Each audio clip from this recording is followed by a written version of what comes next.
Hello, and welcome to the incredible Otaku Exchange podcast, a place where friends come together to talk about anime and our lives.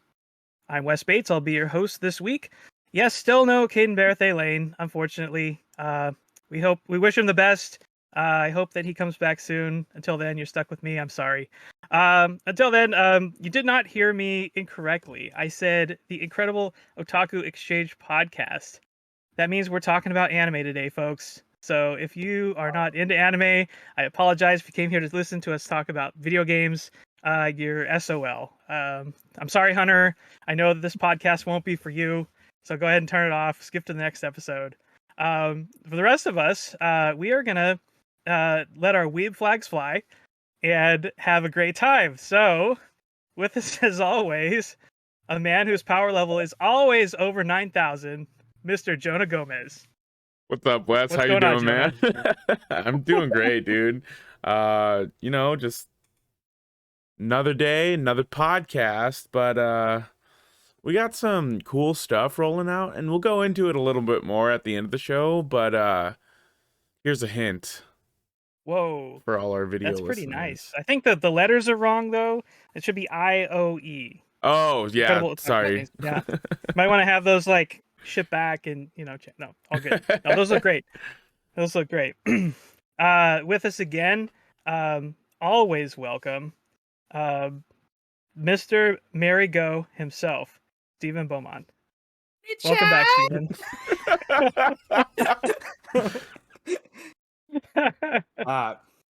Plus Ultra, baby. I'm ready to go. Ooh, going with the Plus Ultra. Awesome. I love it.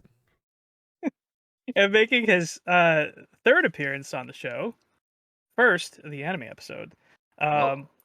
Isekai, Mr. Zac Pearson. Hey everyone, glad to be back on a subject that is very near and dear to my heart. And if Hunter, you're still listening, go away. Just go away. Yeah, this is not for you, Hunter. I'm sorry. And finally, making his first appearance on the show, everybody give a warm anime welcome to Gamerlikesanime himself, our good friend JB. JB, welcome to the show. Hey, thanks for having me, Wes. Glad to be a part of the crew. Looking forward to talking all things anime. Absolutely. And for those wondering, we will still be keeping our normal show format. We'll still be having a debate. We'll still be doing pitches. Still have kind of a game group activity at the end. But everything for this episode is themed anime. So buckle up, get ready, because we're going to have some good anime chat. Woo. With that in mind, I hope you stopped by Master Roshi's Island and did some training, pick up the Kamehameha wave, because it's time for the icebreaker. I just launched so much stuff all over my desk trying to do that. I guess stuff's supposed to go. I mean, things are supposed to go flying. I guess I did it right. Absolutely.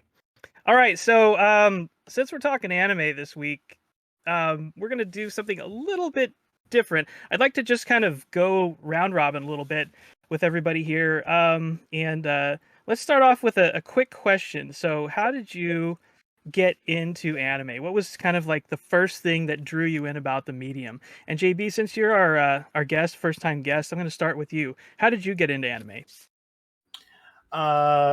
Yeah, so my first anime was actually one of those like by accident kind of things, trying to find something new on an early morning, cartoon, and came across Voltron and saw that like, wow, this is so different than the other like cartoons is what, I just called everything cartoons.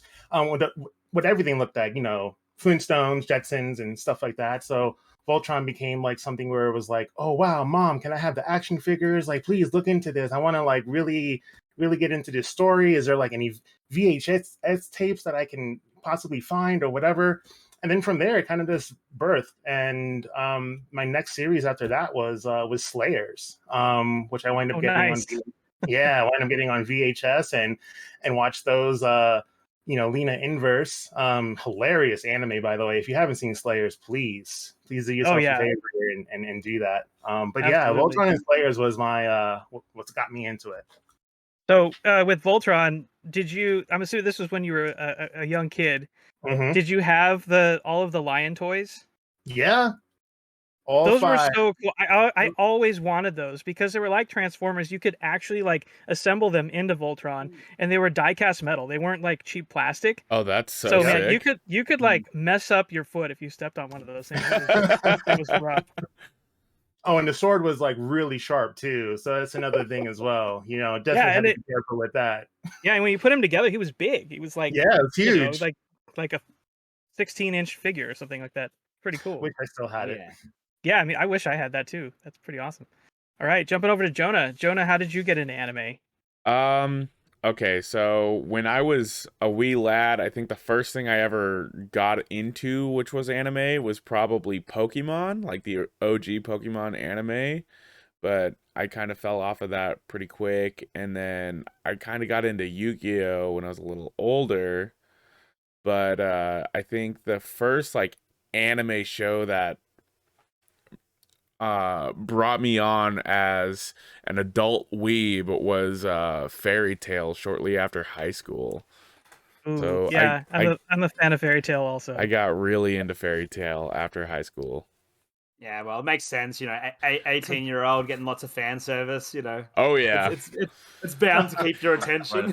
You know what though? It wasn't just me that got into it. My wife really was into it too when we were dating. So there's hot guys and girls all around. Oh yeah. Yeah. So Jonah, can you do a portion of the Poke Rap for us? I cannot. All right. Well, maybe you can work on that, and you can hit us at the end of the show or something. Sure. We'll see. Yeah, why not? Why not? All right. I'm gonna jump over to Zach. Zach, how did you get into anime? Similar to Jonah, it all started with Pokemon. Just back in the day, going to the Pokemon movies, Pokemon 2000, deal. I had that shiny Mew card you could only get from the movies themselves. Oh yeah.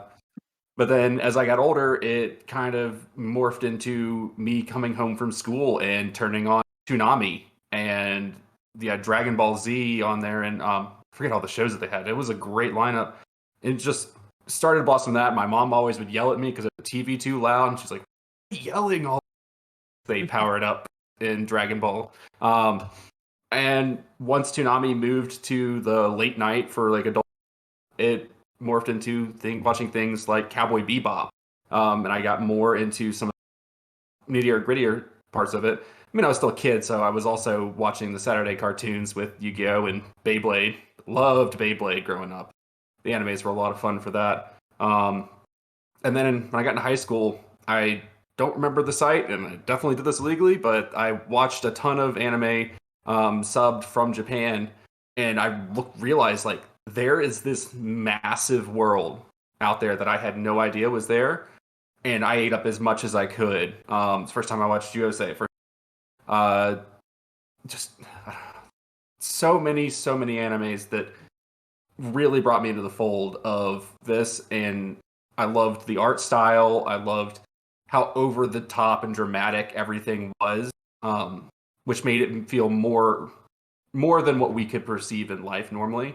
And everything about it just kind of drew me in. So nice. Cool. So jumping over to Steven. Can you give us your romance with Japanimation? Definitely. Japanimation. Yeah, you haven't heard that said in a long time, have you? Yeah. Wow. The first show I actually saw was before getting into the shonen stuff was Bubblegum Crisis. It was on oh yeah, we have an international sort of channel and stuff, and they were showcasing that sort of stuff, and it was on 8:00 at night, so it was oh my god, and it's got blood and stuff, and that was probably the biggest thing about anime is the first time I ever watched a cartoon that had a storyline that wasn't just episodic, self-contained episodes. Obviously, and then a lot of stuff was influenced by that. I remember watching a lot of anime like Dragon Ball and Pokemon and stuff and Digimon at the same time as they did the second iteration of TMNT, which had an ongoing storyline, which was really cool. But yeah, it was definitely the first thing. And then we had a show called Cheese TV in the morning, and it went from like 6:30 till 8:30. And the worst thing was I used to catch a bus at 8:10, and Dragon Ball Z was on at 8 o'clock, so I'd get to watch like 10 minutes of Dragon Ball Z. Oh no! Unless my mum decided that she was going to drive me to school, and then I got to watch a whole episode, which was dope. But it was really interesting because of the Ocean dub, where they pick up playing the Funimation dub of Dragon Ball Z, and how we like ate it up as kids was it starts like halfway through the Namek saga. And then and you just have to just pick up what's going on, and obviously getting to see Super Saiyan for the first time and stuff like that was super dope. So yeah, they were my big ones. But also then because cartoons are for kids, I also was like one of those people that that got scarred by going to the video store and picking up a DVD of Ninja Scroll and being like, oh, okay, right. This is how dark it can get. And it wasn't even that bad because obviously then by the time I got to uni, I was living with my wife, and we were going to the video store. We still had video stores at that point, and picking up Berserk. And so we watched Berserk together, and it was so hilarious. Like it's one of my favorites of all time, but watching it with her, and she's enjoying it until like literally the last episode, and she's like, "This is the worst show ever made." Yeah, for sure. Yeah. So for myself, I just remember I had a good friend in elementary school who had an older brother, and somehow his this was VHS days, right? And somehow his older brother got these bootleg copies of Ranma Half. And so I was just hanging out over at his house, and his brother had one of his friends over. And so I just remember and that show has a fair amount of nudity in it. And I was in, I think, like 4th grade, and I was like, oh my God, I can't believe that we're watching this show, and there's all these boobies and everything. It's crazy. And that always kind of stuck out in my mind as kind of like solidifying, like, this is like something way beyond what I'm used to watching, what we get here. And so kind of later on, when kind of like Zach was talking about Toonami and picked up Dragon Ball Z and stuff, I remember watching Dragon Ball. It was like a really bad dub of Dragon Ball as a kid. Like it came on at like 6:30 in the morning, and then I remember watching Dragon Ball Z and going like, I think these two are related. I'm not sure quite how. I'm really not sure what's going on here. And then kind of getting more into it there. Adult Swim, like Zach was saying, with Cowboy Bebop and some of those, The Big O and some of those other shows. Yeah. And jumping into that, and then when I graduated college and I had money, and they started releasing anime on DVD, I really started getting into it, and I started collecting. At one time, I had like over 1,000 DVDs. Oh, wow. I still have like 300. I had to like pare it down when we had kids. They're all like up on my shelf up there where you can't see them. Like hidden you should away see his waifu collection though. His statues. Whoa. We don't talk about those in the podcast. How many times do I have to tell you? But yeah, it's been fun. Gotten to see a lot of really great shows, and it's something I still enjoy. That I started from my childhood, so it's been really fun there. So just want to kind of keep the conversation going a little bit longer, and just to understand everybody's tastes a little bit. Kind of maybe you could tell us some of your favorite shows, like 1, 2, maybe 3 of your favorite shows that you've seen. It doesn't have to be like your top 3 or anything, but just give us a flavor of kind of the stuff that you enjoy. JB, we'll kick it back to you. Well, one of the most interesting animes that I've watched recently that became like an instant classic and favorite is Jujutsu Kaisen. I absolutely just love everything about that, from the fight scenes, the character developments, the humor. Just it's just a great overall anime. Another one that's always going to be near and dear, to my heart, of course, is Dragon Ball Z. I've watched that so many times, almost have it practically memorized from every single arc, from the appearance of Raditz all the way to the Buu saga. Yeah, just a great just a great time with that. And one more I want to mention is I don't know if a lot of you have seen this particular anime, but I'm trying to think of I'm sorry, it's like drawing blank on the title right there, so my fault. But it has to do with have you ever Tekka Man? Have you ever come across any of Yep. those? Okay, Tekka cool. Man Blade, yep. Yeah, that's a super classic. And if you're into the mecha anime, like I highly recommend that. Again, great story, had a wonderful intro. So yeah, those would be like my, not necessarily ranking anything, but those would be my three that I definitely are into for sure. Yeah. Cool. How did you feel about Dragon Ball Super? Being a big lover of Z, have you watched that? Did you enjoy that?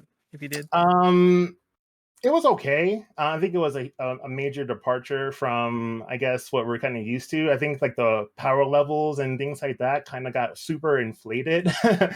But again, I guess that's what makes it Dragon Ball, even if it is super. And I think what got more interesting, at least for me, is the manga. Like the anime ended at the Tournament of Power, but I've kept reading past that.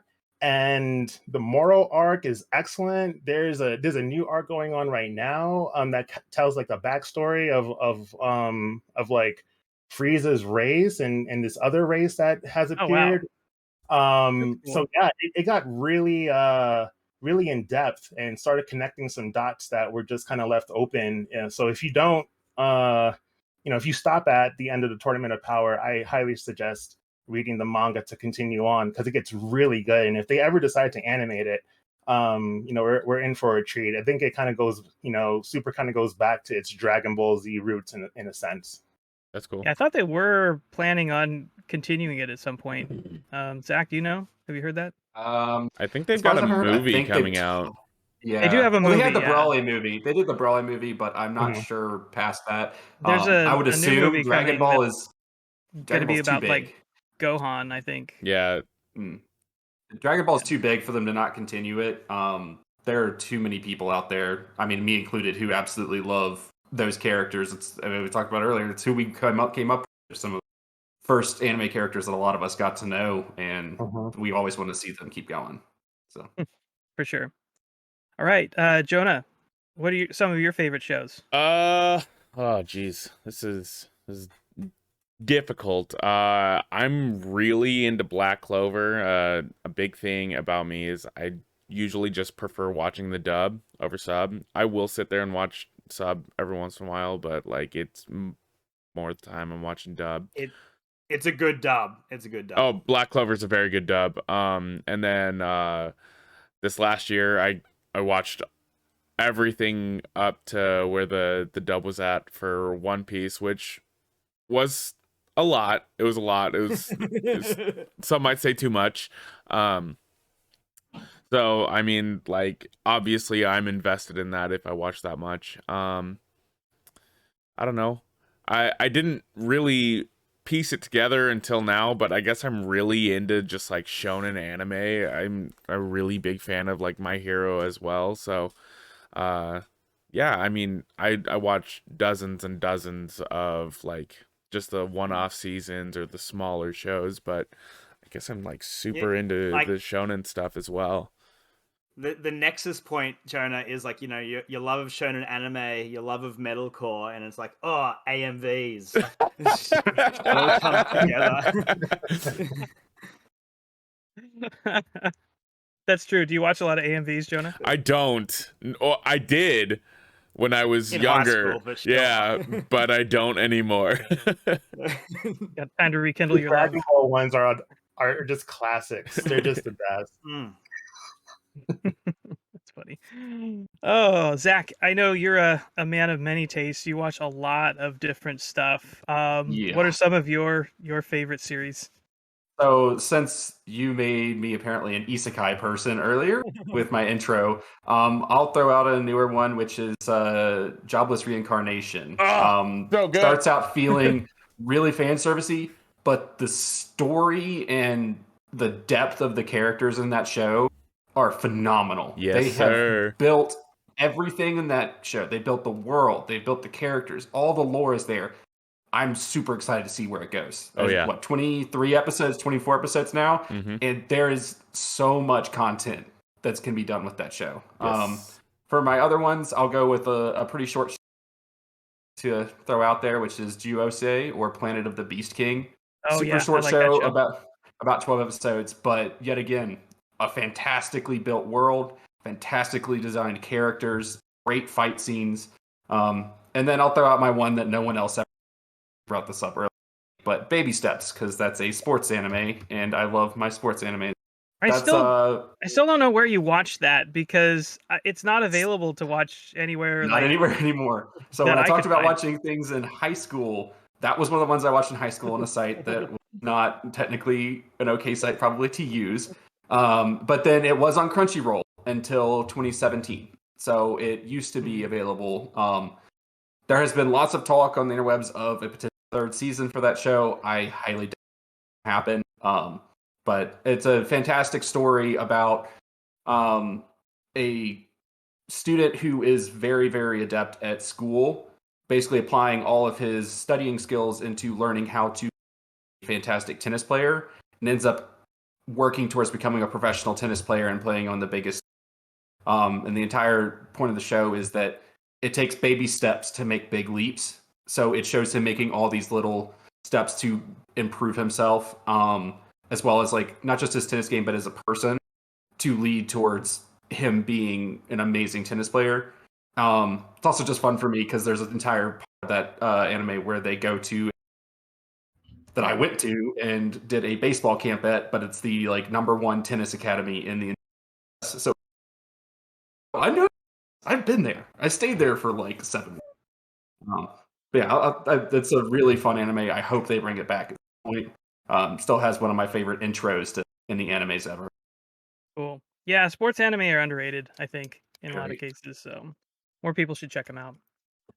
Steven, what kind of stuff are you into other than One Piece? We all know you're Mr. One Piece, but that's funny. not to bury the lead, but I do not hold that title like Brendan does. Oh yeah. So I would be doing a disservice if I didn't say it, for anyone that wants to see, I guess, the pinnacle of animation, but without, say, the fan service or the melodrama. Like, watch literally any of the top 10 Ghibli films. Like, they oh my god, yes, just the most incredible pieces of media. Princess Mononoke is one of my favorite films of all time. But also Howl's Spirited Away. Like, there's Castle in the Sky. Like, they're all just phenomenal Wind Rises pieces of art. Yeah, The Wind Rises is very emotional. Obviously, don't watch Grave of the Fireflies unless you hate yourself. Or you will by the time that you're done with it. Not that it's a bad film. It's just like, obviously, be prepared for sadness. So that definitely Ghibli. Check it out if you haven't seen it yet.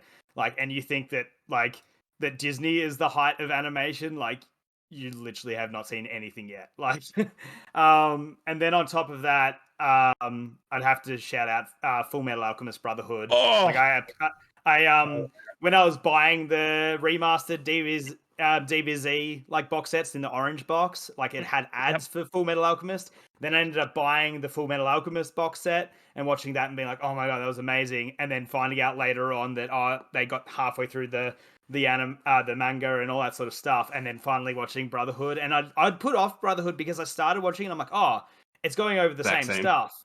And it's only like the first 7 episodes ish, and then it really it trims the fat on stuff that you've seen before, and it just moves the narrative forward. And it's amazingly shot. It has amazing comedy. The emotion is just so insanely high on that show. Especially if you have like any family members that you have connection to, it just pulls at your heartstrings. It is literally, I have Band of Brothers and Full Metal Alchemist as my like top two shows of all time. Like I don't know which one's the best, but they're my Mount Everest of television. And I got my brother who's never watched anime to watch Full Metal Alchemist Brotherhood and say that was amazing. So that's a testament to its quality.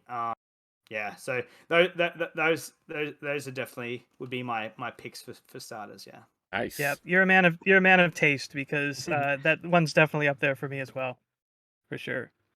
For me, really quickly, I'm a big fan of a boxing anime called Hajime no Ippo.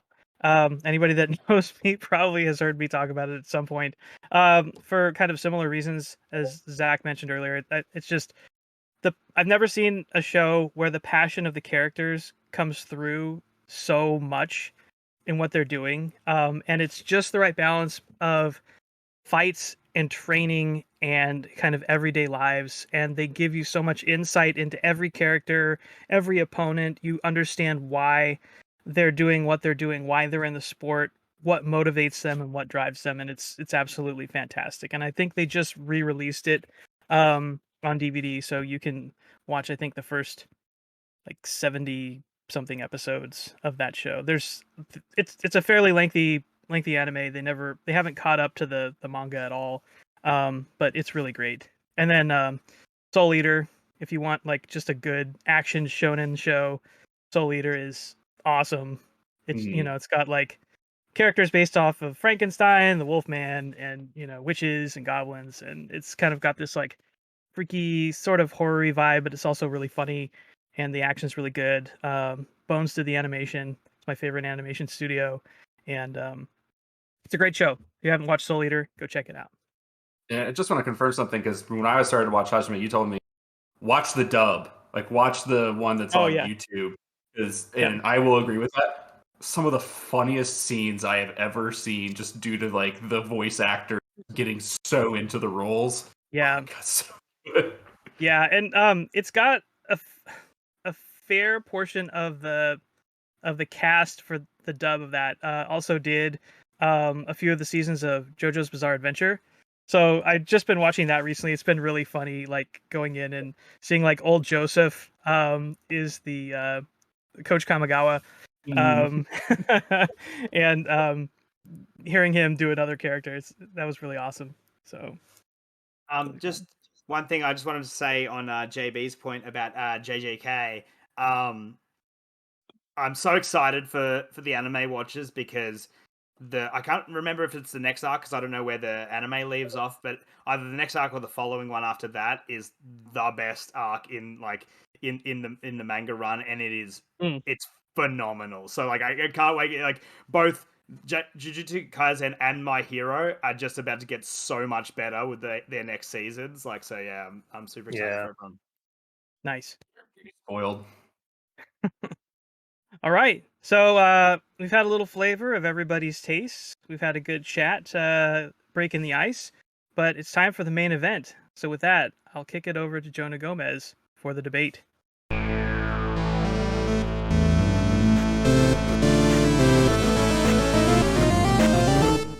All right, friends. I hope you are ready for this special anime debate, because we have Zach and JB going head to head in the ultimate anti-hero battle, with Zach representing Luffy and JB representing Lelouch.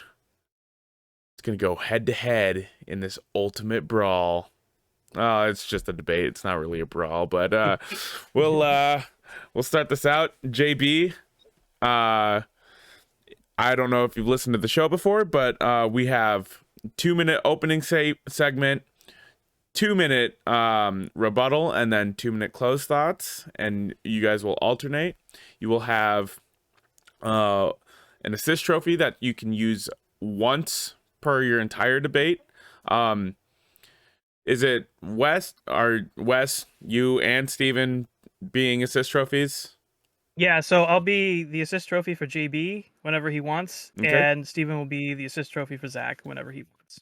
Perfect. So at any point, you guys can call on these lads and they'll add an additional 30 seconds to your debate. JB, since you are the newest guest, would you like to start or close the debate? I'll close. Okay. Zach, you have 2 minutes on the clock. Are you ready, sir? I am very ready for this. All right. Ready, set, go. So Luffy is a wonderfully childish character. He is focused very much only on what he wants. He is an extremely selfish person. But this leads to him being a perfect foil for an anti-hero in an anime. Behind his childish demeanor, Luffy commands great respect from not only his crew, but the world government. His acts of heroism have aided revolutions in countries and upended the status quo in the world, but at the same time, he's probably going to steal from the people that he helps. Because in the end, what is Luffy but a pirate? He has a very simple code, too. He wants to become the king of the pirates, he wants to go on grand adventures, he wants to protect his friends no matter the cost, and he wants to eat all meat in sight. Without fail, he will eat it all. His meat, to be honest, his relationship with meat is downright dangerous. There's been numerous times that he considered eating Chopper or a reindeer on his crew just because he was so hungry. And if the crew wasn't there to stop him, he would have done it. Also, Luffy would probably destroy an entire armada just because he wanted some meat. His dream is to find the One Piece and to become the king of the pirates. Even with his heavy influence of his grandfather, who is a Marine and responsible for bringing him in and bringing him up and bringing in Gold Roger, who is the greatest pirate ever known. Luffy will always be a rebel and a pirate and was always willing to get into fights with his grandfather during these entire adventures. 30 seconds. Within his adventure, Luffy has fought tooth and nail without honor sometimes to help his friends. In order to help save his brother Ace, he actually broke out of prison the world's worst criminals. He had no remorse over what he did and no remorse for the things that they did after he was done. While his personalities and deeds may not make him an ideal hero, they make him complex and they make him be created as one of the most well-loved anti-heroes in anime. Oh, okay. JB, how are you feeling after that opening statement?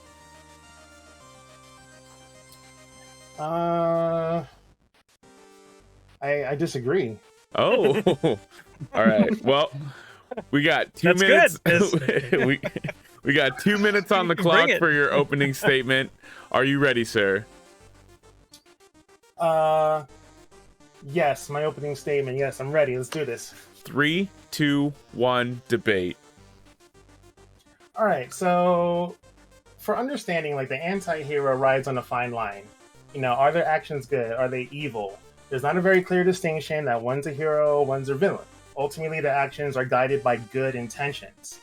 Having said that, let's reconstruct Lulu real quick, and I'll refer to Lulu as, Lelouch as Lulu. One of the first things that's really important is if you do any search for anti-hero, Lulu's always there. He's on every single poll, he's on every single Reddit, he's always in the top 5. Guaranteed. The reason for this? Mother was murdered, sister disabled, all in the same incident. His father banishes him to Japan for his opposition and blame. And then from that point on, the seeds of revenge were planted. Lulu appears very easygoing, calm, and sophisticated when he's at the academy. He's just wearing that school hat. But he can also be very stoic, arrogant, cold, and tactical when dealing with anything that has to do with Britannia or nobles. His near-death experience changed his life completely, where this mysterious woman by the name of Cece comes through and sacrifices her life and winds up making a contract with him in order for him to receive a power called Gates. He will use his power to no ends to fulfill his objectives. Why is Lulu the best anti-hero? His charisma and sense of justice earns him respect and trust. from those in the Resistance as his alter ego Zero. He will destroy Britannia at all costs, no matter the sacrifices, whether he has to lie, manipulate, etc. He shows compassion for those close to him, which often impedes progress on some of his plans. And he becomes an internal, so there's an internal struggle with him as well that shows like his humanity and that he is sane. And then upon learning of like even Shirley's dad's death, oh.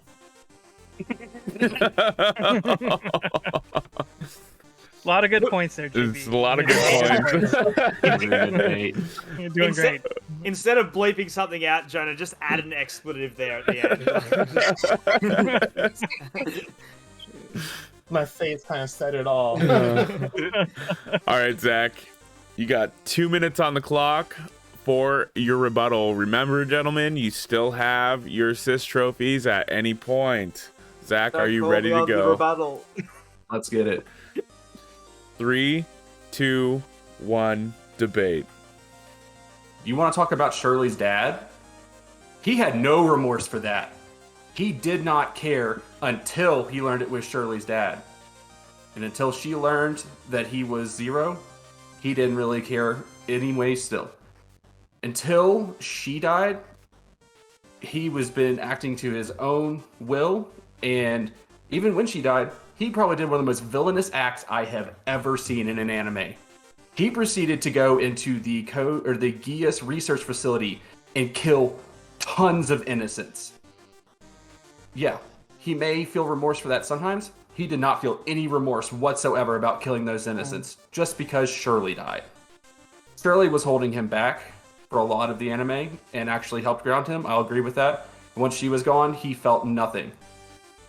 He proceeded to draw out a war in which the use of the Freya, which is this anime's version of a nuke, was used brutally to kill millions of people, whether they were fighting or whether the manipulation that Lelouch had done to his friend Suzaku to live, which caused him to fire the first one in the middle of Japan. This caused so many deaths, and he did not care.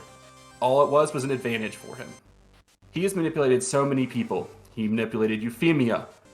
He manipulated her to kill Japanese. While this may have been a mistake, 30 seconds. He took advantage of it. He manipulated Rollo, who was pretending to be his younger brother, but all that Lelouch wanted was for Rollo to die. He did not care how. He did not care when it happened, just for his own advancement. He made Dalton, who loved Cornelia, betray her and then killed him in cold blood. He has done so many things that were just straight villainous that he doesn't get the anti-hero title. Time. All right. I see the disagreement on your face, JB. I see the disappointment. Let's I'm so ready to hear it. Remember, still got Wes as your assist trophy if you'd like to use him. You got 2 minutes on the clock. Ready, set, debate. All right. When it comes to Luffy, I mean, you made some points about like, you know, he focuses on what he wants. You know, he steals from people that he's, you know, supposedly like saved and all this other jazz. But you know, in the manga, like Luffy just straight up denies being a hero. I mean, that's villainous in and of itself. I mean, he's a pirate, for crying out loud. I mean, pirates do what they do: pillage, they steal. He doesn't care for anybody. He's a criminal. You know, you can argue that One Piece is just the story of Luffy the pirate and his ultimate goal of, you know, becoming the king of the pirates, and he'll do whatever he wants in order to get that title. There's nothing anti-hero about that. Luffy also doesn't even appear on any anti-hero lists. Like, I think I came across maybe one list where the Straw Hat crew was within the top 20. He's not even in the conversations about anti-hero. Wes. Okay. Trophy. Back me up. All right. So Zach, you made a lot of points about Lelouch and what a villain he is. Yeah, he's a terrorist, but he's he has his agenda. I mean, his agenda is to overthrow a tyrannical monarchy that, owns the world. That is his agenda. And he's tactical and he's 10 strategic. seconds. And that's what makes him an anti-hero and not a hero. I mean, he has his own internal struggles, but that's exactly what makes him an anti-hero. JB, you still have 1 minute on the clock. Would you like to use it or concede it? I'm going to concede it. Oh, dropping the whole minute. All right. Zach, you've got 2 minutes for your closing thoughts. Remember, you still have Steven if you'd like to use him. 3, 2. Starting him off. Monkey D. Luffy. Let's get amongst it. This guy punches a celestial dragon in the face with no remorse, because the thing about his personality is that if Luffy sees injustice being doled out and no one is there to stand up, then he will stand up. And that's what makes him an anti-hero.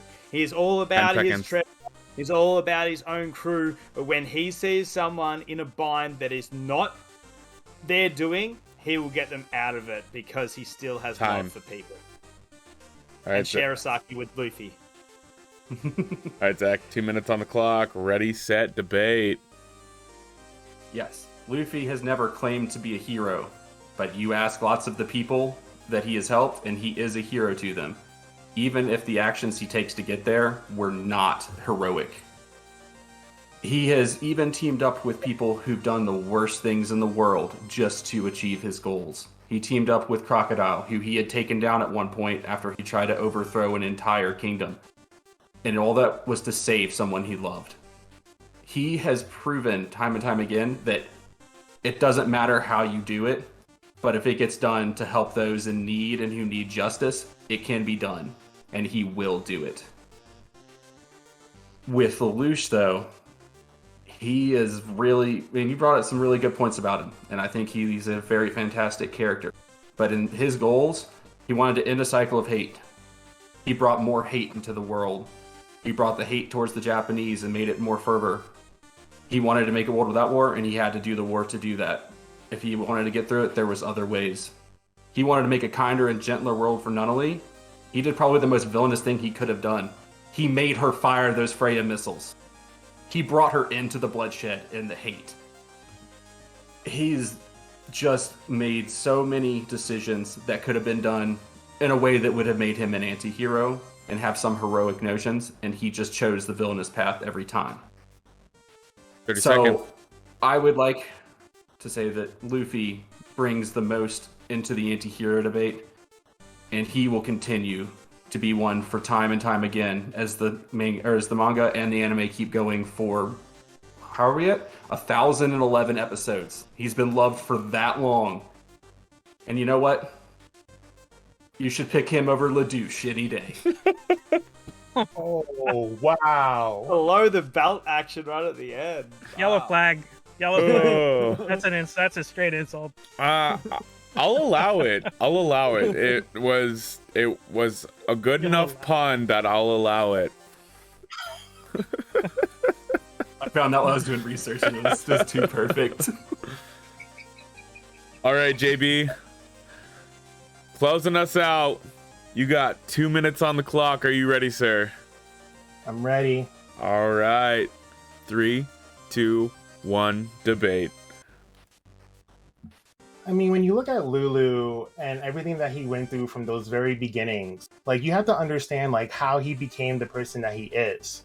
I mean, in addition to his mother's murder, witnessing the fact of his sister getting disabled and then being banished from his father, like, that's a lot for a kid.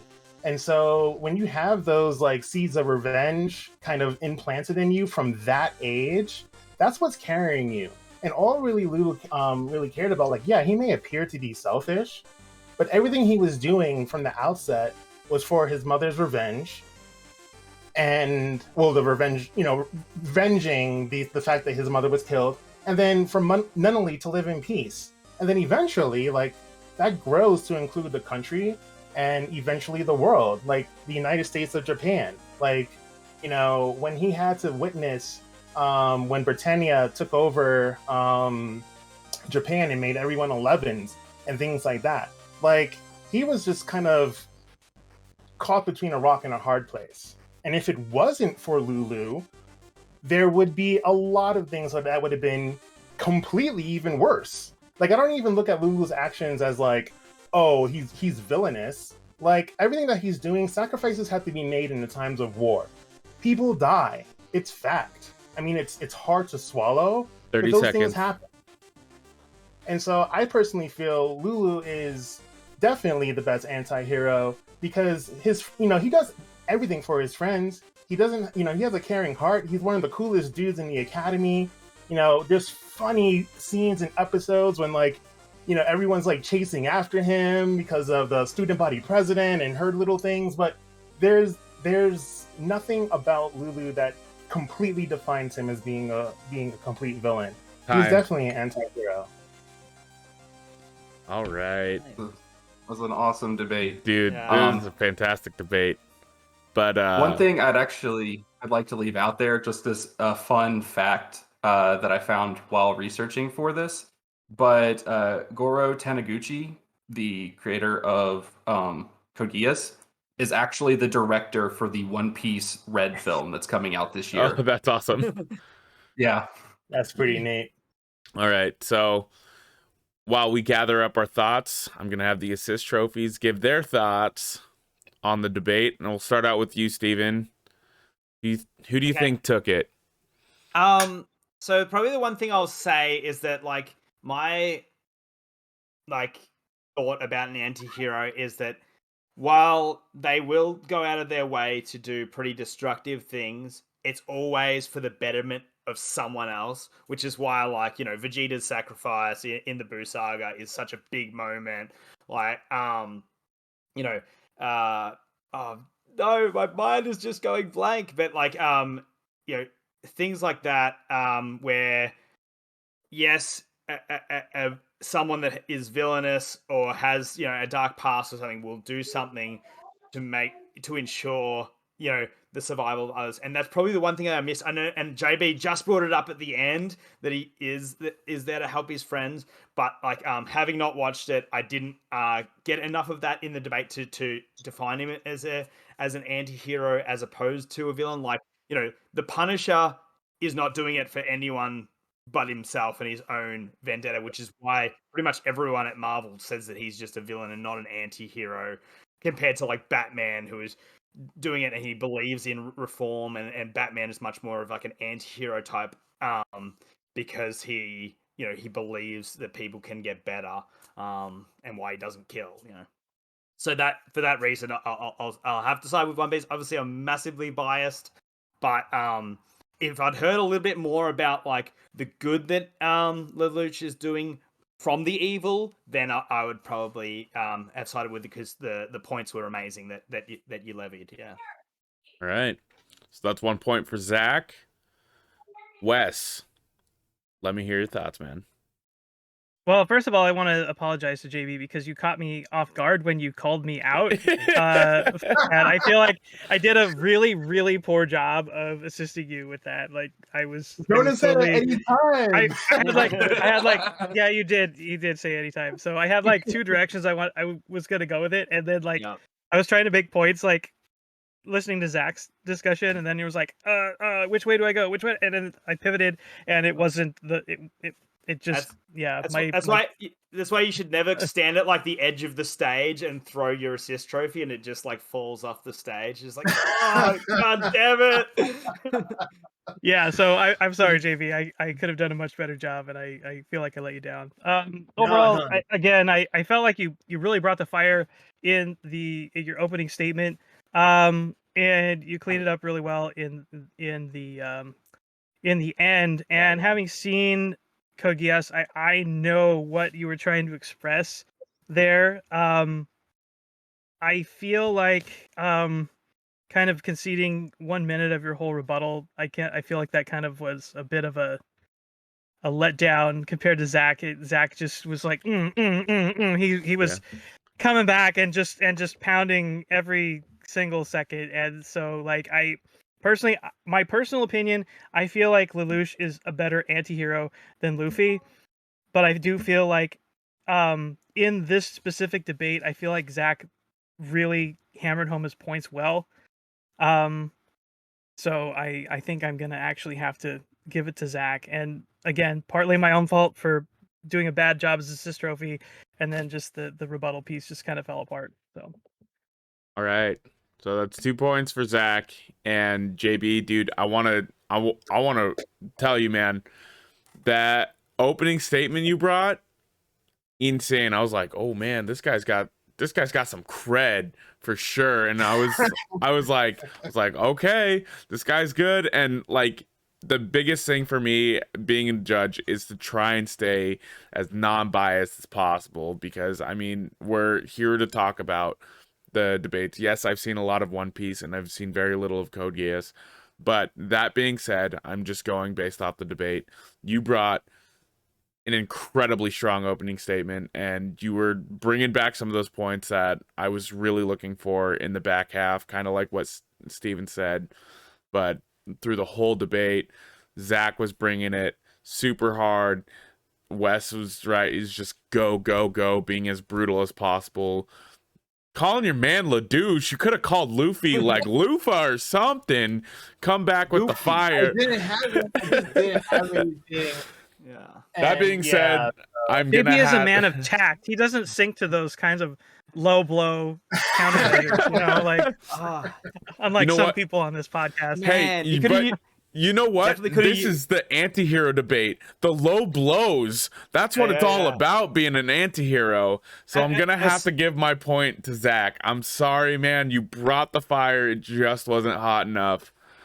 And obviously I know that you haven't watched One Piece, JB, but like you could have used some sinking puns, like especially because he's so low on the list or non-existent on the list. Like, yeah, Luffy is sinking in those debates.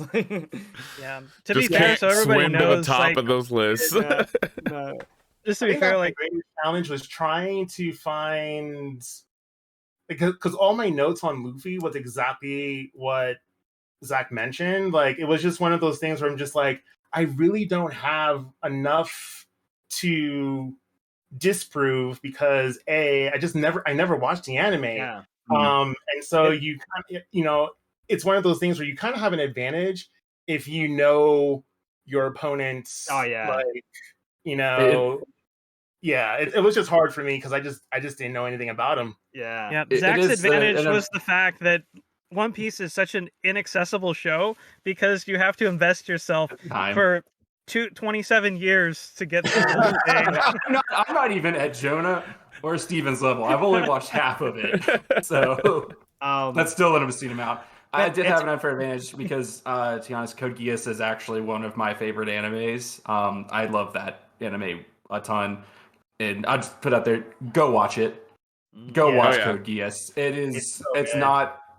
As I like to push out there with animes, it's not super long. You can push through that in a week or two, and you will not be disappointed. So it was a great debate.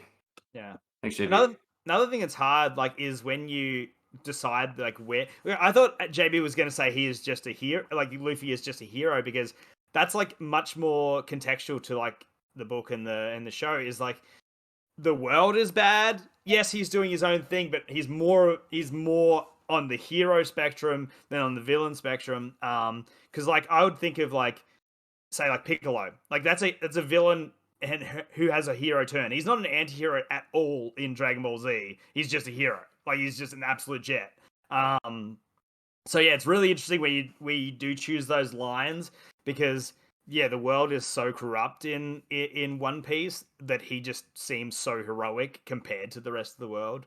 Yeah. All right. With those closing thoughts, thank you guys. Fantastic debate. But let's get into the results of our last debate, with Brad representing Final Fantasy IV And who did we have on last week? Bob Buell. I'm sorry, Bob. Just spaced it. With Bob Buell representing Phantasy Star for the winner by 3 points was Bob Buell with Fantasy Star 4. Congratulations, sir. You are in the winner's circle. He did a hell of a debate. Yes, he did. Oh yeah, fantastic. They both did really good. But yeah, that's the end of our debate. Wes, I'll pass it back on to you, man.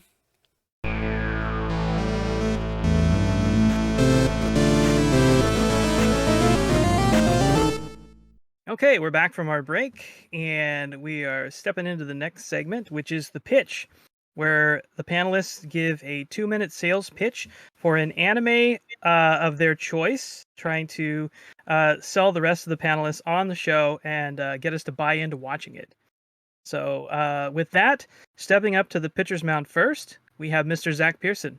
Zac, are you ready to pitch? Let's go. I am. Are you ready, Jonah? Yep. Get my pitch in.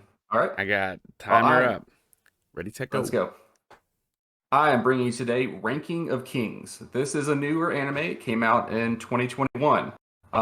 The synopsis behind, or the basic premise, is that within all the kings of the world, there is a ranking system, and everyone is trying to be the number one king, the number one ranked king. Thus, we get to our main character, Boji. Boji is the son of a king named Boss, who is currently the 4th ranked king. Boji is deaf and mute, extremely weak, and very naive. But he has aspirations to be the number 1 ranked king. The style of the anime comes in very Ghibli-esque.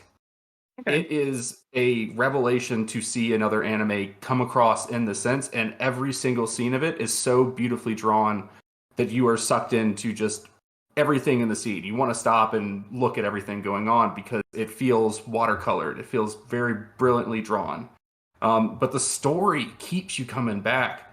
There are so many hardships thrown at this little guy, Boji. He makes a friend named Kage, who is also being discriminated against due to him being what's called a shadowling, which for a long time were assassins. But the building of these characters and the building of this world continues to grow in depth with every episode and I can't wait until a new episode comes out every week. It has 30 really seconds. Feels like the beginning of a new era of anime, because we see changes in animation style about every 5 to 10 years where it seems to get better and better. And this seems to go back to the Ghibli style and really brings it to the forefront. You stopping there? Yep. All right, leaving 15 seconds on the table. Very nice. Good pitch. Yeah, very good pitch. I'm intrigued. Yeah. I had multiple questions, but now, I don't know which one to ask. I'm going to definitely ask, okay, can you just give me a little bit more example of what you mean by the Ghibli style? Because that's just like, wow, that piques my interest. So the classic Ghibli style, where it really feels like every scene in it could be a puzzle, this has that feel to it. Everything feels like you see wind going across, and it looks like the grass is flowing in a very similar way to how Ghibli is, and as I said, it's watercolored. Like the whole aspect of it is super artsy, not artsy, but artistic, and it's refreshing. It's not the same thing that's been beat over and over again in animes, and it just, as I said, it feels like the next coming and what we're going to maybe see a lot of, because this is already getting rave reviews from many sources. Cool. How does one rank up as a king? So there are like judges who come, I think it's like once a year, and they come to rank the kings. So they come and they test wits, they test strength. So like Boji's dad, Boss, is probably the strongest physically of any king in the world. But he's still only 4th because there's other aspects to it as well. But yeah, they come and judge them like once a year. It shows some scenes from Boss's judging. They also show Boji's brother Daida get judged at one point as well. It kind of gives them a reference point to where they are. And what's the difference? Like, what happens in being ranked differently? So, like, say, what's it like being from the top to the bottom? Like, do people just treat you worse, or is there like war because of it? Like, what does the ranking affect? It can help make it so that certain countries are treated, I guess, a little bit better because they ranked higher by their king. I believe they went over it very quickly at one episode. I believe the first ranked king basically gets like any wish they want granted. Oh. If I remember correctly, I said that was, I watched that episode maybe a month or two ago, and it's been a minute. But I think that's kind of what happens if you are the number one ranked king. Okay. Ouch. You okay there? Yeah, I just smacked my desk on accident. JB, you got any questions? No, I don't. Okay. So since it's anime, I guess instead of like obviously asking like the cost like a video game, we should probably ask like where can you watch it and what's the time investment / episode? How many episodes? So currently you can watch it on Crunchyroll and Zach, you want to say that again? You cut out. Yeah, you cut out there. Yep. So you can watch it on Crunchyroll. You can watch it on Funimation. Give me a second, and I will pull up the episodes. I believe that it's 15 episodes dubbed currently, and I believe 17 or 18 subbed on Funimation. I've mainly been watching the dub. I like to kind of put it in the while I'm doing some things, and it's the voice actors are doing a very, very good job. Cool. Sweet. All right. With that, we will take it to the panel. Steven, I'm going to start with you. Has Zach sold Ranking of Kings for you? I'm intrigued. The biggest thing I probably missed was like what the driving force is. Like, what else is driving the narrative other than just wanting to rank up as a king? Like, and if that's interesting, but like just saying Watercolor and Ghibli, and only 17 episodes so far. That sounds like a pretty cozy thing for me, especially because I don't have that much time to watch big long anime. So that sounds awesome. Right, Jonah, how about you? Yeah, I think I definitely watched the first episode, and it didn't really sink its teeth into me, but I think Zach's pitch is making me want to try it out again. So I think I am gonna check it out.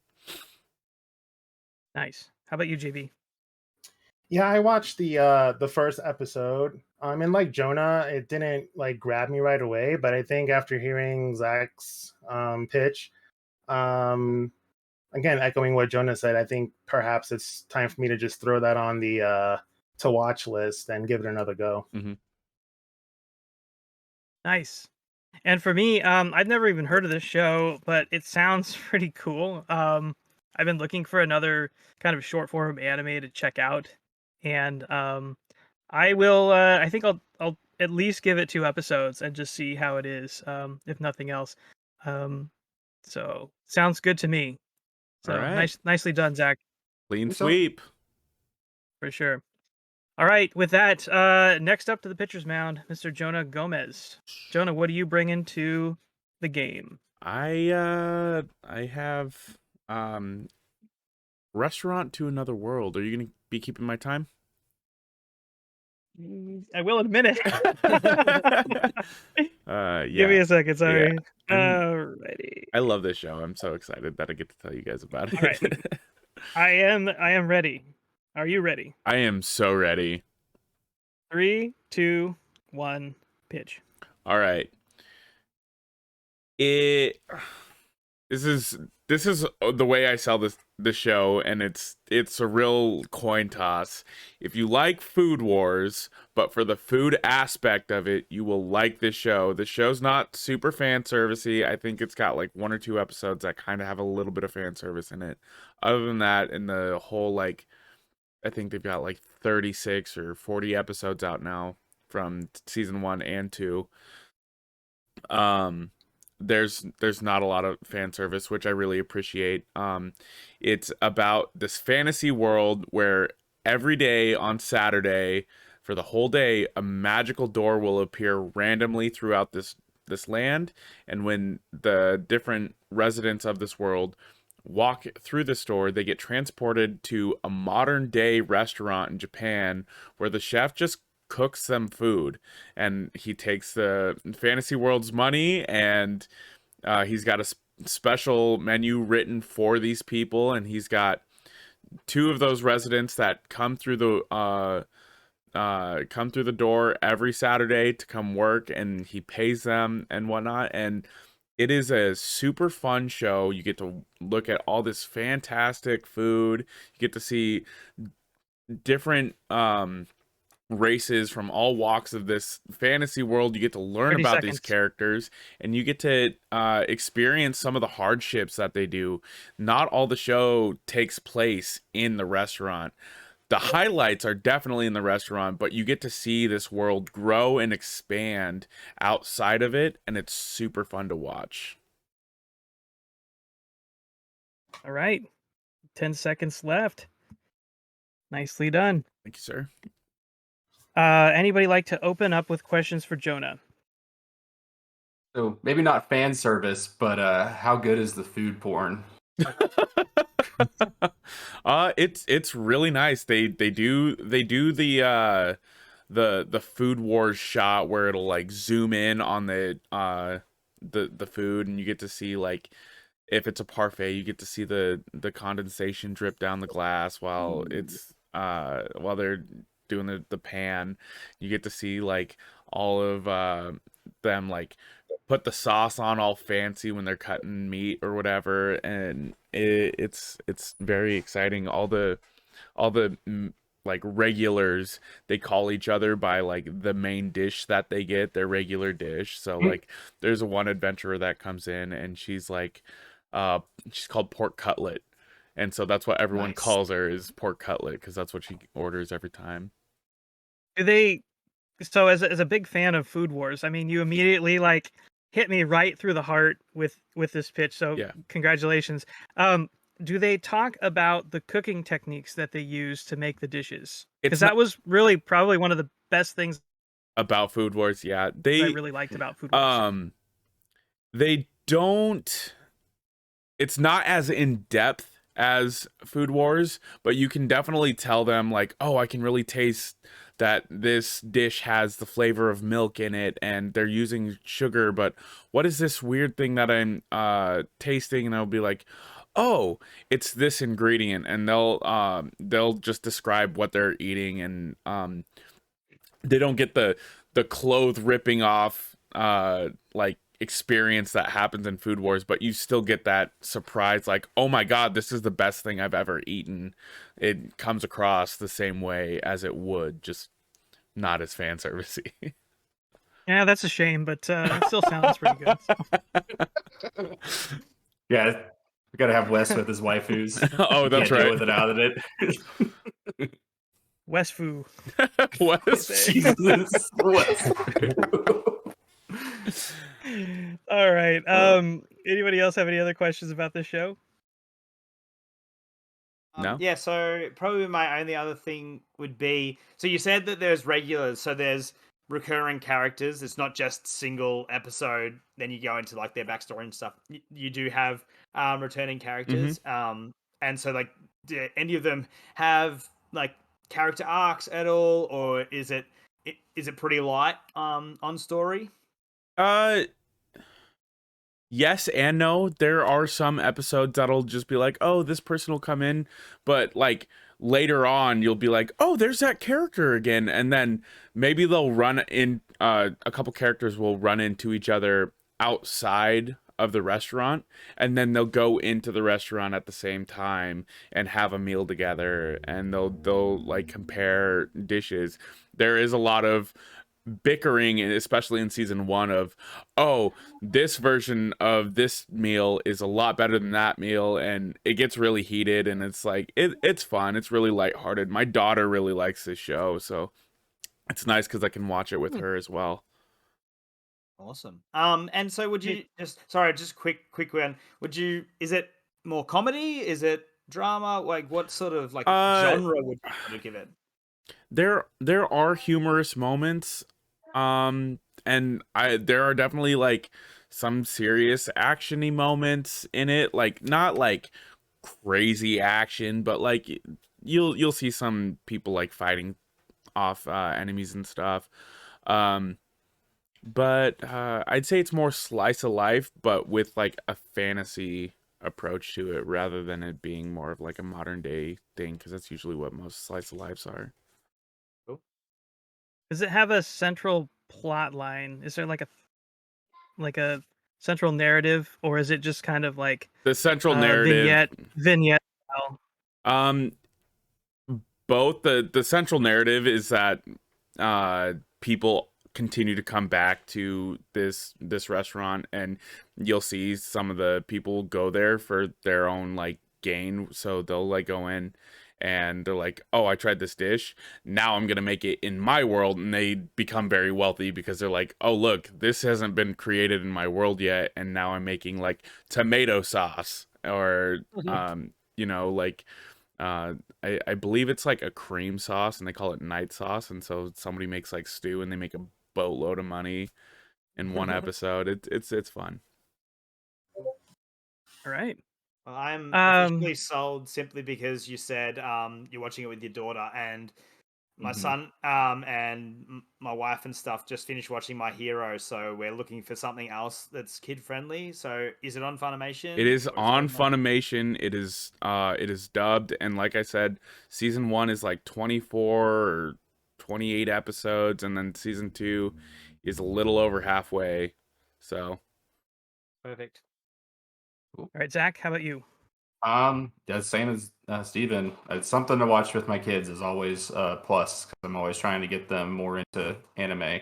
And I love Food Wars. I fell off after it got kind of weird and cheesy, but something to get in that itch, because I personally love to cook.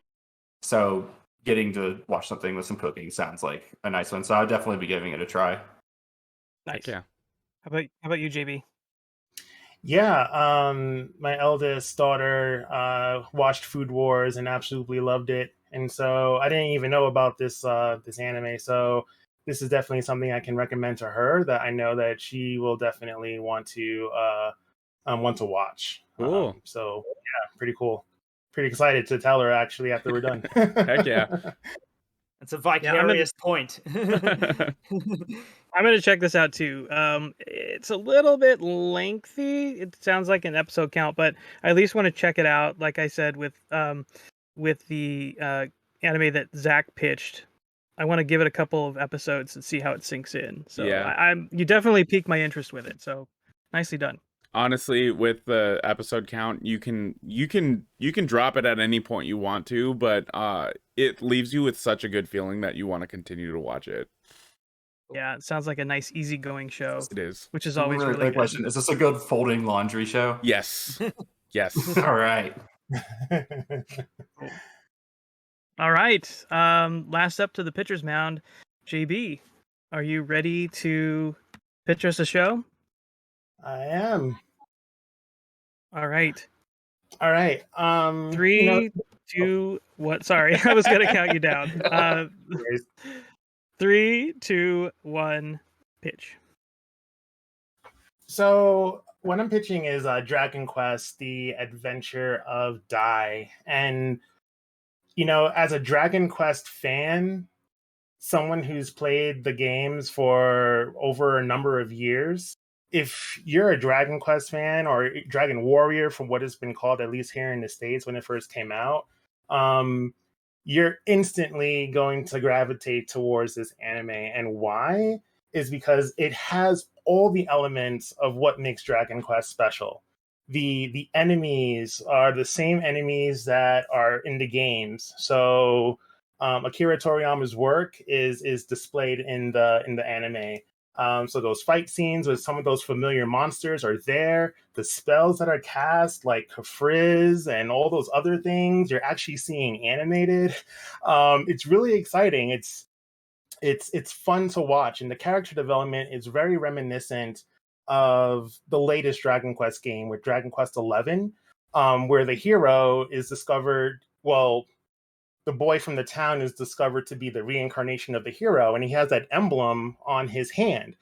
And what's interesting with Dai's character is he has a similar emblem that's in the shape of a dragon that's on his forehead, and that also winds up being on his hand as well. And so what's really fascinating about this is because of the lengthy history that Dragon Quest has, this actually was a manga from back in 1989. And so it holds a lot of history, and it's just really intriguing to see a story kind of redone for today's, I guess you can say today's populace, for lack of a better word. So I wish I can say more about this because my time is up, but it's Dragon Quest. Nice. Perfect. I'm gonna cheat and ask a couple questions in one. My son absolutely loves the CG movie. He's watched it, I don't know, 3 or 4 times. So how does it compare to that? Because I've heard a lot of fans are a bit mixed on the CG film. How does it compare to that? And is it dubbed? Yeah. Yeah, it is dubbed. And how it compares to the CG is, what I really was drawn to me about this particular style was that it's in 2D. I mean, there are a little 3D kind of like scenes, but for the most part, it's harkening back to almost like a 90s kind of anime look or style. So it has that cartoony kind of look. So I feel like, your son would definitely want to be invested in this, and it would keep his attention. I mean, everything from like I said, like the fights are really done so well. The spells are just really impressive. The dialogue is hilarious. They removed the fan service. So there's a lot of things missing that it's pretty much okay. I'm super okay with that. I mean, the very first time this came out was in 1991, was like the original anime came out for like, I don't know how many seasons, but so this is more like a remake of that. Okay. And so yeah, definitely if you want that fan service, I don't know how you would go about watching that first anime back from the 90s. Probably DVD or something along those lines. But for this, that's on Funimation. No, it's not on Funimation. Sorry, it's on Crunchyroll.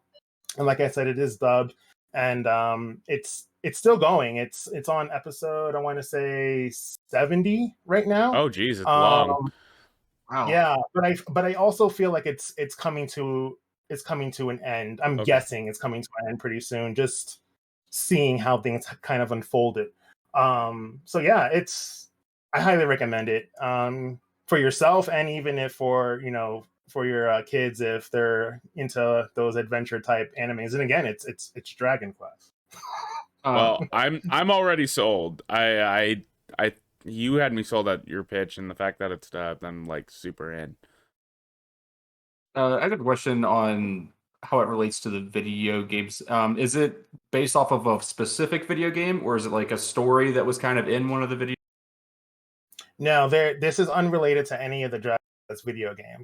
And as a matter of fact, it was, I don't know when this was mentioned. It was during some video game conference like, PAX West or something like that. But I know there's a game called Infinity Strash, which is going to be an action RPG, but I don't know when that's coming out, but it's going to be out for consoles. But yeah, this is its own story. That's cool. Okay. So you don't need to have like a ton of Dragon Quest knowledge, because I don't think I've ever played a full Dragon Quest game from start to end, so I don't need a ton of Get off this show. Get off. I have tried, and it's just Me too, Zach. Me too, Zach. Me too. You get off too. I don't know. I'm going to be biased towards Dragon Quest games, because they're all available, whether they're on 3DS or Switch, Nintendo Switch Online, and even the one that just recently came out with 11 and 12 is in the works.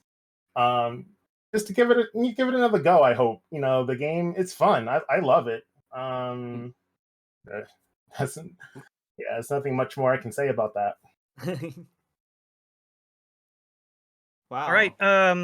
sorry, Steven, did you have a Sorry, question? did you? No, sorry. I thought we were wrapping up. But if you got a Yeah, question, no, we are. I don't have a question. As a matter of fact, I'll just jump in. I already started the series. I started it when it started airing.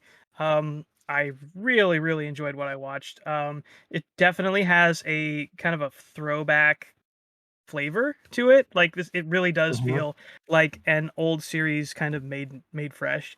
And like JB said, it's unrelated to any of the games. It's its own story. You can think of it as Dragon Quest Gaiden or something like that. But it does bring to the table all of the elements of a familiar Dragon Quest. So all of the familiar enemies, the um character that's the kind of central villain definitely feels like one of the kind of main Dragon Quest style villains.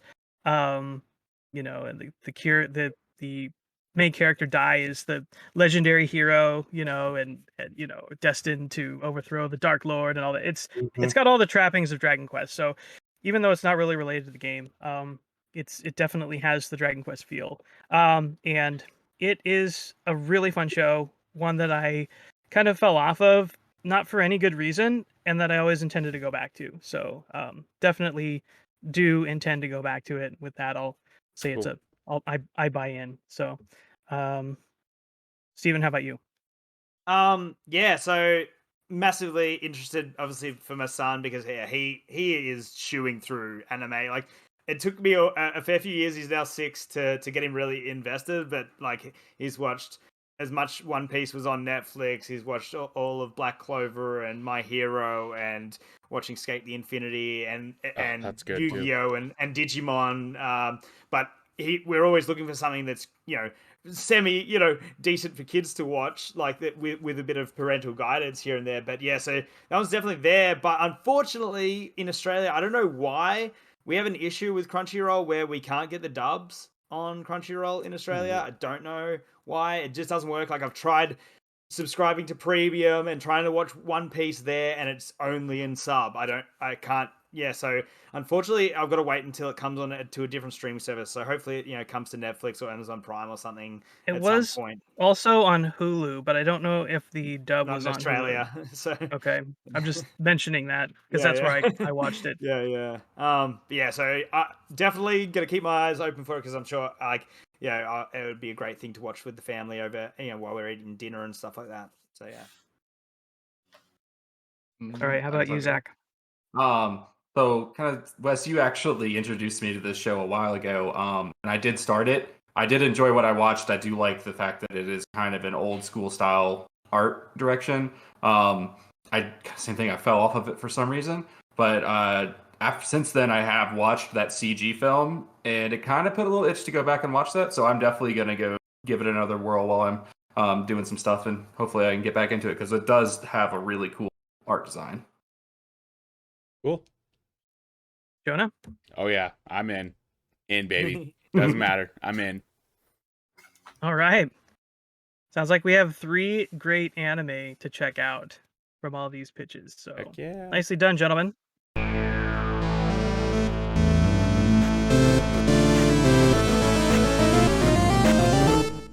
All right.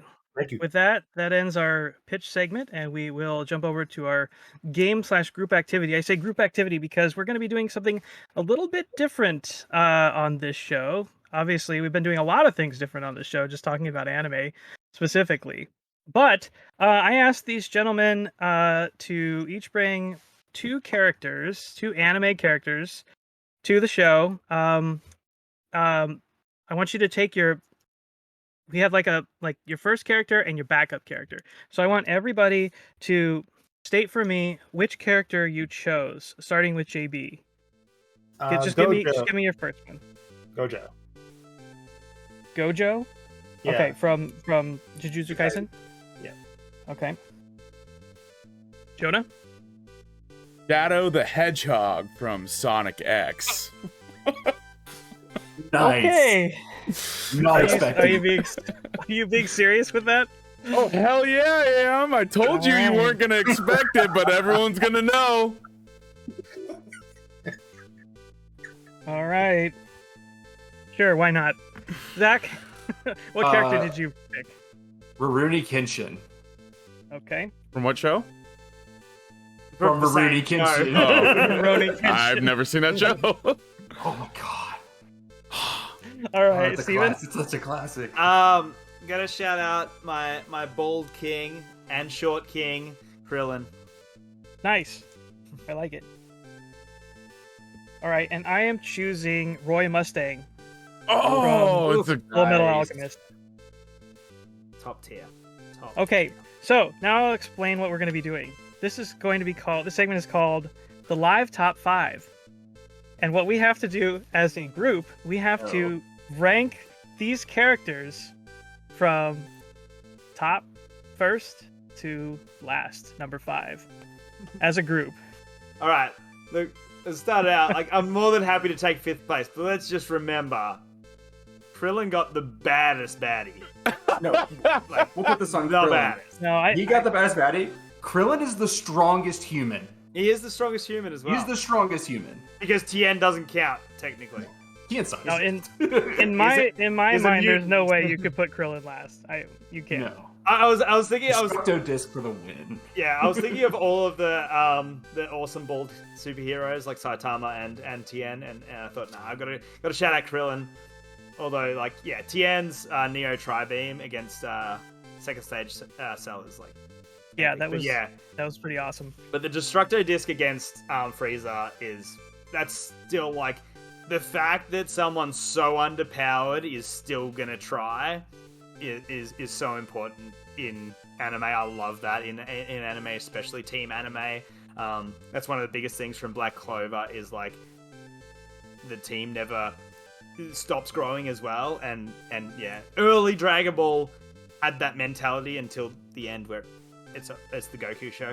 But yeah. Okay, so I just want to say, like, does anybody disagree that Shadow the Hedgehog should go at the bottom of this list? Hey, whoa! Yeah, he go down. He's in the dark, shadows. brooding, all about the chaos. I wouldn't even argue that he's an anime character. This is a video game character that they put into kind of an anime Sonic X. How many anime characters have their own video game? So, like, you know. I mean, quite a few. Steven's right. Have you played Shadow the Hedgehog? Yeah, but he wasn't. That was a video game character that got translated to an anime, not the other way around. So. It was a deplorable game. Yeah, deplorable character overall. No, that's fine. I just wanted to say it. I thought it was funny. Yes, Krillin's at number 4. Number 4, baby. I would actually. I mean, this is just me, but I would put Krillin over Kenshin also. Yeah, but Kenshin's story. I agree. You want to talk about dark and brooding? Jonah, you don't know who this is. But, like, the Manslayer, his entire story. He is a dark, brooding, beautiful character who is just trying to make his way in the world after committing mass atrocities. So is he as dark and brooding or more dark and brooding as Shadow the Hedgehog? I put him up there way more dark and brooding. Well, whenever he has to confront his past, he is dark and brooding. Otherwise, he is cheerful and kind of happy-go-lucky character. All right, guys, I think we found our new number 5. If you can't be as edgy as that, master samurai. He is a master samurai. I'm gonna come in and simply say, like, you know, any drawn samurai just gets an edge for me. Like, he has a cool design. Like, I haven't watched much Kenshin. I think I've watched only a few episodes, but like, it's just like design wise, I love samurai. Samurais just get an edge. And he has a reverse blade sword, so his blade is not on the front. That way, he can't kill anybody anymore. All right. Yeah. So have you watched the OVA that kind of wraps up that whole thing? It's been a minute. I haven't watched Kenshin in a while, but that was another one of those like Adult Swim ones that I just went through. It's so good. He just ends up basically he just like leaves all of his friends behind. He goes into exile and he just becomes like this catatonic mess. And that's about right. And it's just like the most depressing thing I think I've ever watched in my life, and I just hate how they what they did with that character by the end of that, He by the end of was that going run. through So. some shit, though. It's very much about him coming to terms with, and it does end up with him being an absolute. So what's happening here? Is Krillin getting third place? Yeah, I think so. Yeah. I think so. Yeah. For me, I think he's third or up. Yeah. I mean, Wow. I like Krillin as a character. What was yours overall. again, Wes? Yeah, what was yours? Mine again, was Roy Mustang. Oh yeah. Oh god. Oh, Oh damn. I mean- all right. So let's just break this down. I've read all of JJK, but I literally am so bad with the character names because they're all like quite long. Is Gojo the senpai in like the first Yes. draft? Yeah, he's the Oh, white older hair version with the gone. blindfold. Oh over his eyes. damn. Okay, that's It's hard. like supremely powerful. That's very hard. Okay, yeah, He's he just is Kakashi insane. Sensei. I mean, he really is just Kakashi Sensei. Yeah. Like 100%. Like he is styled on that. That or an does- adult Gon. He Not does Gon, get an adult. Not going. Killua? not Killua. An adult Killua. Oh. Yeah. not to spoil anything, but he does get sidelined a bit in the manga after he has his a lot of big moments. Hey, like Steven, he's- this he's- isn't the great manga debate. This is the great anime debate. So zip it, Skippy. Yeah, no, he is super dope. But Roy Mustang is Roy Mustang. I mean, just the episode where he takes on Lust and he's Oh. just bam, What? snap after snap, just that- I watched blowing her that up scene to pieces. Yeah. earlier today. I That's- watched it earlier Oh today. my And I was like, God. oh, this. So That's good. still my profile picture on my PS4. Like that's still my profile picture. All right. It's not much List. better than that. Mustang, Gojo, Krillin, whatever the hell Zach said, and Shadow the Hedgehog. Sounds like it. I'm good with that. JB, do you personally. want to argue for Gojo over Mustang? No, actually, I can't. Yeah, it's hard. It's a hard That's one. hard. Because Uh. Wes didn't say like, "Oh, choose the greatest video game character." He just said, "Choose a video game character." Oh, not video game, sorry, anime. But so that's a hard one to get past. Yeah, Oh, I man. wasn't even trying to shoot for like It's- the best character. I mean, it is definitely raining. Yeah, I My- just to rank them. My second, Yeah. my Exactly. backup character, my serious pick. Well, are we was- going to use them? No, use this no. I was just gonna say I would have picked Zoro from One Piece because he is an absolute badass.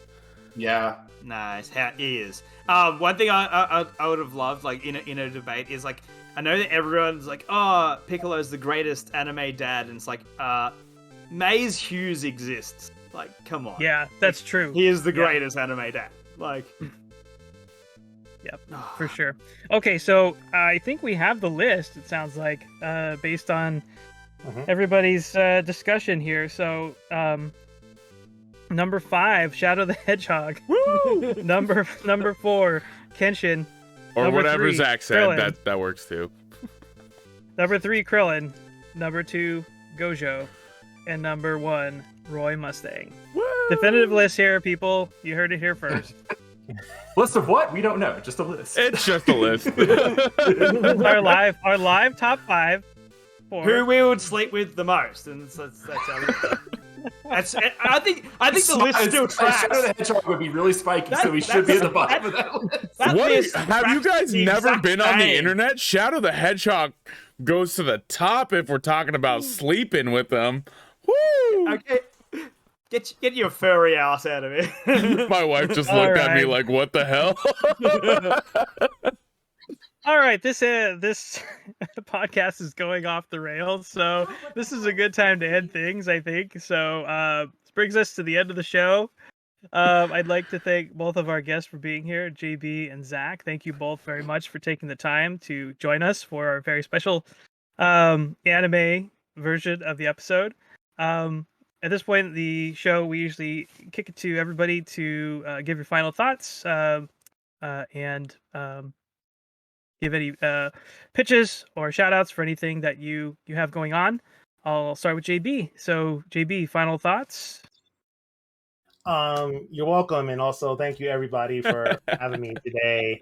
It was a lot of fun. The debate was awesome. Got to learn about some great pitches and add some more anime to my list. But yeah, I hope you guys decide possibly maybe to maybe have me back for something else. And absolutely. Oh, absolutely. Yes. You're welcome back anytime. Cool. Any just really quickly, anything you'd like to plug? I know you recently started streaming. Can you tell us about where we can check out your streams? Yeah. So my alias Gamerlikesanime is pretty much like everything. So, Discord, Twitch, you can definitely find me there. I stream Sunday through Wednesday, and you can catch me for just a couple of hours. It's 8 to 10 8:30 to 10:30 Mountain Time. Cool. All right. Nice. Thanks so much. Zach, kicking it over to you. Yeah, well, Final thanks thoughts? again thanks for having me back again. It's always a pleasure to come on and hang out with some good friends. Getting into some heated discussions. It's a little bit different. I think the last time I came on, we didn't have the debate portion of this the way we do now, so it's a lot of fun to get on and do this. You can find me and my brother Hunter playing games at the Brothers Pearson. We did have Hunter playing some anime BS there for a minute, but it ended up being Hunter was never going to get anywhere with that, and I feel like actually finish some games, so we moved him over to indies instead. We just started doing a dungeon with Jonah, as well as our good friend Dan Gleason, Aviator Gamer. We have our first video of that up on our YouTube as well. It was a lot of fun. Hunter has never really gotten into it, and I think he was having a blast, so it's worth coming over to check it out. Also, Hunter, if you made it this far, I'm proud of you. I'm very proud of you, Hunter. Yeah, thanks for having me on, guys. We're all proud because I barely made it this far. It cut out a little bit there, but what Zach was saying is their most recent stream, or one of their most recent streams, was a D&D campaign that we had started, and I am also a part of the campaign. Be a lot of fun. Steven, what are your final thoughts? Yeah, just anime isn't all tig old biddies. It's got some good stuff in there, but tig old biddies are also good. So, just enjoy both sides of life. So check something out. But also, yeah, definitely check out that D&D opening episode. Again, like, just like some fan servicey anime, the Hunters Pearson D&D stream is not safe for work, but is very, very funny. So check it out. All right, Jonah, you have any housekeeping for us? Oh boy, do I do. And guess what? Steven and I tirelessly worked last weekend to get something up. And, wow, that sounded really wrong. Anyway, we're super... Look, don't take that long. It's fine. Super excited to announce that we have merch now. So if you're watching the video version, we have stickers. This isn't like one of this was just like a test run sticker that I have, but you guys can go on to redbubble.com and look up the Great Game Debate, GGD, whatever, you type it in, and it'll pull up some of our products. All of our funds that we're getting from it, all of the profit is going straight back into the community. We just wanted to get t-shirts, mugs, mouse pads, buttons. We will be working on getting a hat soon with like the classic GGD logo with just the GGD on it. That'll be coming soon, but I mean, if you want to support us and give back to the community, it'll allow us to do more giveaways and, give people games and whatnot, and, spread the love of gaming and potentially anime. So, yeah, go check it out. I'd really appreciate it if you just even took a look. The mousepad looks so good with Hunter's GGD, like, full logo. It looks really cool. Oh, yeah. Got to get some incredible Otaku Exchange merch made up now. Stick on there. Force Hunter to make that. Perfect. So yeah, my final thoughts. I just feel like I still owe JB a much better support trophy. So I'll say what I intended to say originally was that in a head-to-head fight, if Lelouch and Luffy were to go at it, Luffy would have no chance. All Lelouch would have to do would be make eye contact with Luffy and tell him to go jump in the ocean and drown himself, and that would be the end of it. So, Wow, that would have been a real low blow. Imagine if you said Oh. that. Imagine if you said that and movie. it counted. Oh man. all right, and with that, that's the end of our episode. Suck it, Luffy. Thanks everybody for joining us. Bye.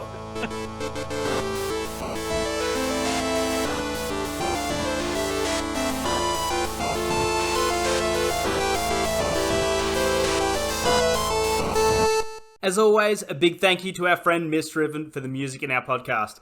If you like what you hear and you want to check out more of what they have, you can pay them a visit on Twitter at MIST_RIVEN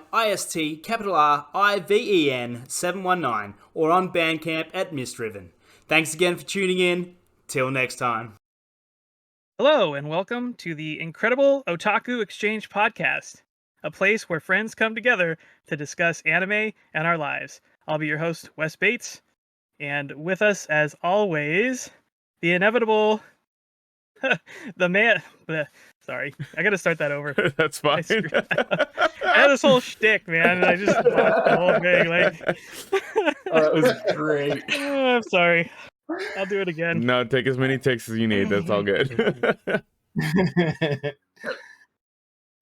right. One more time. Sorry, I just realized I didn't have my fucking headphones. I'm sorry. Come back. Not one thing, it's another. We're really refilling. off to a great start on this one.